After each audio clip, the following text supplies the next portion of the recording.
और अब मेरी दरख्वास्त है हमारे मुख्य अतिथि श्री अमिताभ बच्चन जी से और गेस्ट ऑफ ऑनर सुश्री शबाना जी से कि वो ब्रेड ब्यूटी रेवोल्यूशन का लोकार्पण करें। दूसरे मेहमान और मेजबान भी प्लीज उनका साथ दें।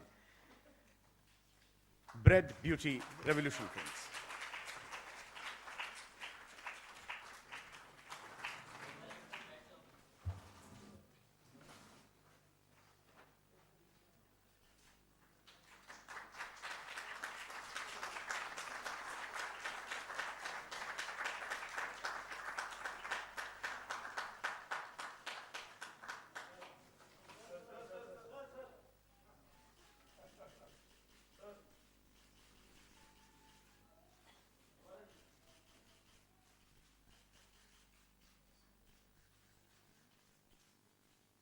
Credo of a non-writer, because it was discussed कि आखिर अब्बास साहब कौन थे, तो उन्हीं के लफ्ज़ों में सुन लेते हैं।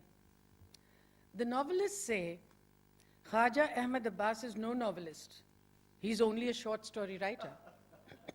The filmmakers say Khaja Ahmed Abbas is no filmmaker. He's only a story writer. The journalists say Khaja Ahmed Abbas is not a journalist. He's merely a story writer. The short story writers say Khaja Ahmed Abbas is no literary story writer. He's merely a hack journalist, drawing the material for his stories from the columns of daily newspapers. I think we may sum up the situation as a consensus that I am a short story writer of sorts, maybe a non-writer.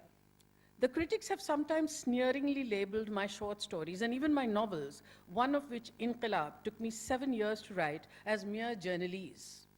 Obviously, the fact that some of them owe their inspiration to real-life incidents chronicled in the daily press is enough and sufficient to put my stories beyond the pale of literary creation. Maybe I'm a non-writer, an unredeemed journalist and columnist, masquerading as a writer of fiction. I have always believed that while the inner life of people undoubtedly is and should be the primary concern of creative fiction, this inner, personal, subjective life is being daily influenced, molded, and transformed by the external social forces. No man or woman is totally free from the impact of objective social reality.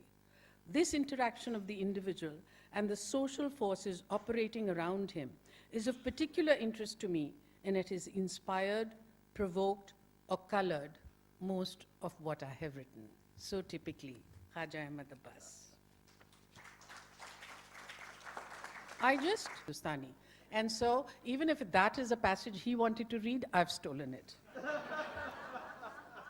So in the book, it talks about how Abbas Sahab was wanting to cast people against type for his film Saath Hindustani. One day someone brought a snapshot of a tall young man, and I thought that the boy was in Bombay. I said, let me see him in person. He will be here day after tomorrow evening. Again, presuming he was in Bombay, I thought he must be working somewhere and wouldn't be free till the evening. On the third day, punctually at 6 p.m., a tall young man arrived who looked taller because of the chudidar pajama and jawahar jacket that he was wearing. This young man would one day be known as Amitabh Bachchan, the heartthrob of millions. But I did not know his name. Roughly the following dialogue took place between us. Sit down, please. Your name? Amitabh, not Bachchan. It was an unusual name. So I asked, what does it mean? The sun. It's also one of the synonyms for Gautam Buddha. Education, BA from Delhi University. Have you worked in films before? No one has taken me so far. Who were they? He mentioned very prominent names. What did they find wrong with you? The boy spoke with frankness. They all said, I was too tall for the heroines. Well, we have no such trouble. In a way, we have no heroine in our film at all. Even if we had, that wouldn't prevent me from taking you. Taking me? Are you really going to take me? Without even a test? That depends. First, I must tell you the story. Then I must tell you your role and see if you will be enthusiastic about playing it. Then I shall tell you what we can afford to pay you. Only then, if you agree, shall we sign the contract. I read him out the complete story and saw his face become alive with interest. I asked him which role he would like to play. He told me the two which particularly impressed him, the role of the Punjabi and the role of the Muslim. I told him he was perhaps a Punjabi and that made him unfit to play that role. He asked me why. I gave him the reason. The reason for having a scrambled cast. The idea appealed to him greatly. He said, I think I know what you mean. Then I would like to play the Muslim role, especially because he's under a cloud of suspicion. And only at the end, the suspicions are removed and he is proved a patriot. Then I told him we would pay him no more than 5,000 rupees, which was the standard figure for all the roles. He seemed a little hesitant, and I asked him, are you earning more than that? I was, he said. I asked him what he meant. He said that he was getting about 1,600 a month in a firm in Calcutta. I resigned the job and came over. I was astonished.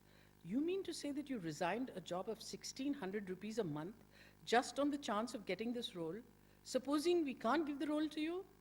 He said, one has to take chances. With such conviction that I said the role is yours.